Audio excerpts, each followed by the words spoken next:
in this video, I'm going to show you the mechanism of how to make alkenes via the elimination of alcohols. Now, this mechanism is not needed at advanced higher.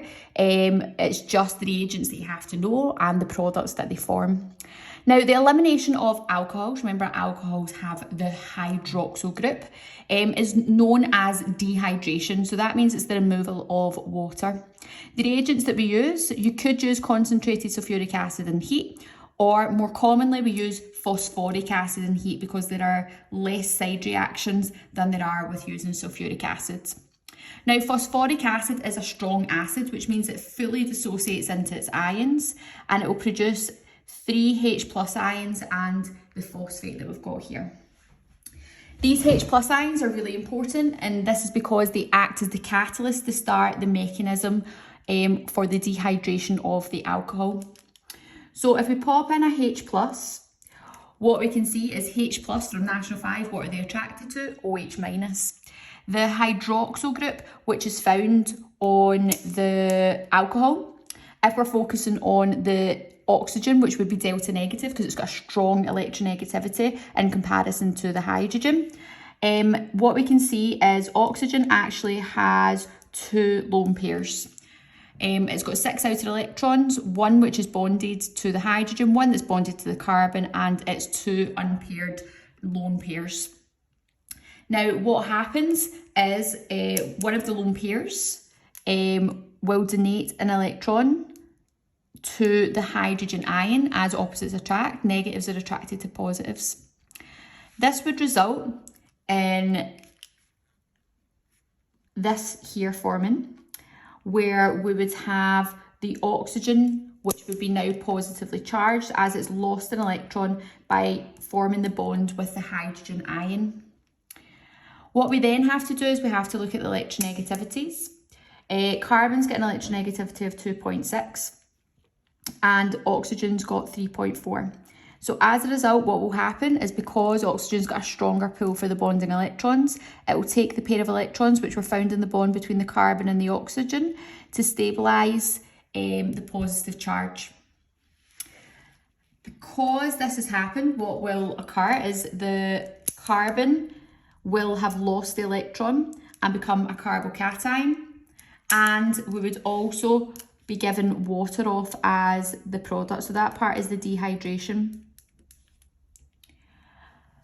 What we then need to do is, depending on the alkene that you're wanting to form, you can either lose a hydrogen from the left-hand side, which will collapse in to form but-1ene, or you can lose a hydrogen from this carbon here, which would collapse in to form but-2ene.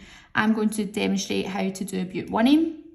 So what will happen is, because again hydrogen's got a low electronegativity, the pair of electrons which are found in the bond between the carbon and the hydrogen will collapse in to form our bond, which is here, which will give us our sigma, which was the original bond, and our newly formed pi bond. As a result, the hydrogen would have been kicked off as a hydrogen ion. Now remember, when we're looking at a catalyst is not used up in the reaction, so it should be there at the beginning and be there at the end. And this is the mechanism for doing the elimination of alcohols, which is known as dehydration. So this time I want you to have a go at trying to make the product but-2ene. Once you're ready, resume the video and I'll go through how to do this. So the catalyst is our concentrated phosphoric acid, which is a strong acid, which means it fully dissociates into its ions. We know that hydrogen ions are positively charged, positives are attracted to negatives. And we have the hydroxyl group, where the oxygen is delta negative and it has 2 lone pairs. One of the lone pairs will donate an electron to the hydrogen to then form a bond, which would result in the oxygen becoming positively charged as it gave up one of its electrons to the hydrogen to form the bond. To stabilise itself, what will happen is the oxygen will take the pair of electrons which were found in the carbon-oxygen bond to stabilise that positive charge. And that would result in this carbon becoming a carbocation and our molecule of water given off, which is our dehydration. Now, we're wanting to make butene, which means the position of the carbon to carbon double bond. We want to be in position 2. So we could draw out our final product before we do this stage so we can see and try and problem solve by working backwards what's happened. What you can see is we have lost a hydrogen from here.